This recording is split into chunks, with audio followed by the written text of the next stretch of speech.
ঢাকা থেকে রাজশাহীগামী পদ্মা এক্সপ্রেসের ট্রেনে বিনা টিকিটে যাত্রীদের কাছ থেকে ঘুষ নেওয়ার অভিযোগের প্রতিবাদ করায় রাজশাহী বিশ্ববিদ্যালয়ের আইন বিভাগের শেষ বর্ষের শিক্ষার্থী ফোরকান আহমেদকে মারধরের অভিযোগ উঠেছে ট্রেনের কর্তব্যরত টিটি সুমন ও অ্যাটেন্ডেন্ট রাজুর বিরুদ্ধে। ঘটনার প্রতিবাদে রাজশাহী বিশ্ববিদ্যালয়ের কেন্দ্রীয় ছাত্র সংসদ রাকসুর জিএস সালাউদ্দিন আম্মারের নেতৃত্বে শিক্ষার্থীরা প্রথমে রাজশাহী রেল স্টেশনে গিয়ে বিচার দাবি করেন। তবে স্টেশন ম্যানেজার জিয়াউল ইসলাম সহ সংশ্লিষ্ট কর্মকর্তাদের কাছ থেকে সন্তোষজনক আশ্বাস না পেয়ে তারা রাজশাহী বিশ্ববিদ্যালয়ের চারুকলা অনুষদ সংলগ্ন রেললাইনে অবস্থান নেন। ফলে আজ সকাল 6:30 থেকে রাজশাহী, ঢাকা, খুলনা ও পার্বতীপুর রুটের অন্তত 4টি ট্রেনের চলাচল বন্ধ হয়ে যায়।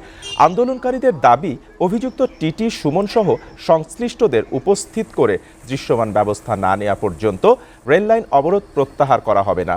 এদিকে পশ্চিমাঞ্চল রেলওয়ের জেনারেল ম্যানেজার ফরিদ আহমেদ জানিয়েছেন, ঘটনার প্রাথমিক তদন্তের ভিত্তিতে অভিযুক্ত টিটি সুমন ও অ্যাটেন্ডেন্ট রাজুকে সাময়িক বরখাস্ত করা হয়েছে।